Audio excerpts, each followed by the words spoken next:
अस्सलाम वालेकुम, नमस्ते। कैसे हैं आप सब लोग। उम्मीद करती हूँ कि पिछली वाली कहानी आप लोगों को पसंद आई होगी। अगर पसंद आई होगी तो लाइक करें, सब्सक्राइब करें और आगे वाली भी कहानी ज़रूर देखें। आइए सुनते हैं एक प्यारी कहानी। एक समय की बात है। एक गांव में दो बिल्लियां रहा करती थी। वो दोनों आपस में बहुत अच्छी दोस्त थी, इसलिए वो दोनों हमेशा साथ साथ रहती थी और एक साथ मिलकर ही खाना ढूंढती थी। एक दिन दोनों बिल्लियों को कहीं से एक बड़ी सी रोटी मिल गई। इस बात से दोनों बिल्लियां बहुत ही खुश हो गई और अब वो दोनों एक पेड़ की छांव में जाकर रोटी का बंटवारा करने लगे। उन्होंने रोटी को तोड़कर आधा आधा कर लिया।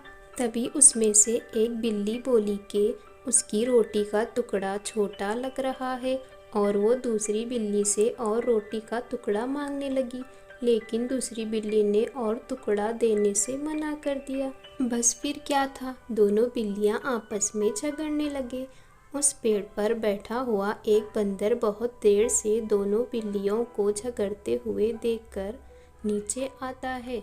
बंदर बोलता है, तुम दोनों एक छोटी सी बात पर इतना झगड़ क्यों रहे हो। लाओ दोनों टुकड़े मुझे दो, मैं अभी तुम दोनों को बराबर रोटी बांटकर झगड़ना यही खत्म कर देता हूँ।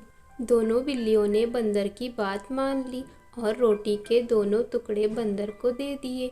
अब बंदर के पास रोटी के दोनों टुकड़े थे, जिन्हें वो बहुत ध्यान से देखने लगा। बंदर नाटक करते हुए बोला, हाँ सही में एक टुकड़ा बहुत छोटा लग रहा है। और ऐसा कहकर उसने एक टुकड़े में से थोड़ा सा टुकड़ा तोड़कर खा लिया। देखा बच्चों, बंदर कितना होशियार निकला। बंदर ने फिर उसी तरह दोनों टुकड़ों को देखा और फिर कहा, अब भी दोनों तरफ बराबर नहीं है।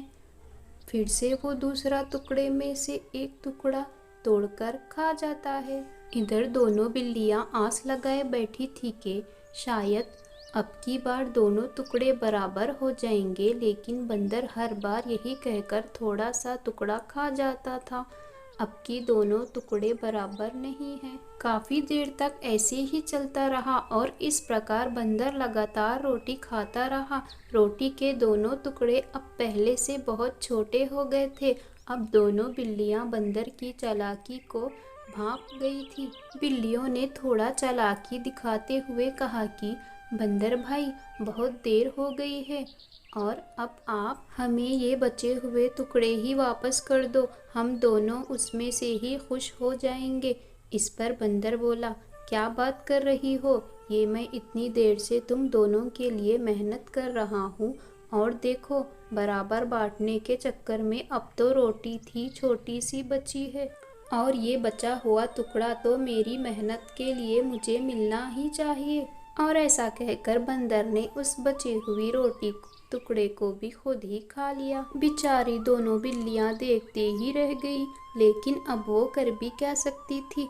अब दोनों पछताने लग गए। पछताने के सिवा उनके पास बचा ही क्या था। हमें इस कहानी से यही सीख मिलती है कि दूसरों से सहायता मांगने से पहले अपनी समस्याओं का समाधान खुद करना चाहिए। सुना बच्चों, बंदर कितना चालाकी से उस रोटी को खा चुका है।